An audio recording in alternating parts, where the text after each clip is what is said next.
BBM, tanga ka lang ba o bobo lang? Ang sabi niya, isa sa mahalaga sa aking nalaman, paano tayo napunta sa ganito? Ba't nagkaganito ang gobyerno natin? Ano ba? Overdose ka ba? Wala ka ba sa sarili?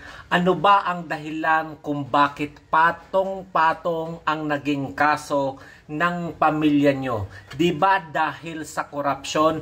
Ano ba ang naging dahilan kung bakit na-exile kayo sa ibang bansa? Di ba kasama dito yung pagiging corrupt ng pamilya nyo? Tapos ngayon, nagtataka ka, hindi mo alam kung ano yung nangyayari sa gobyerno?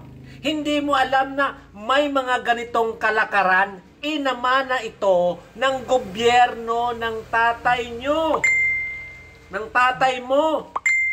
Namana ng sunod-sunod na administrasyon yung ginawa ng pamilya nyo.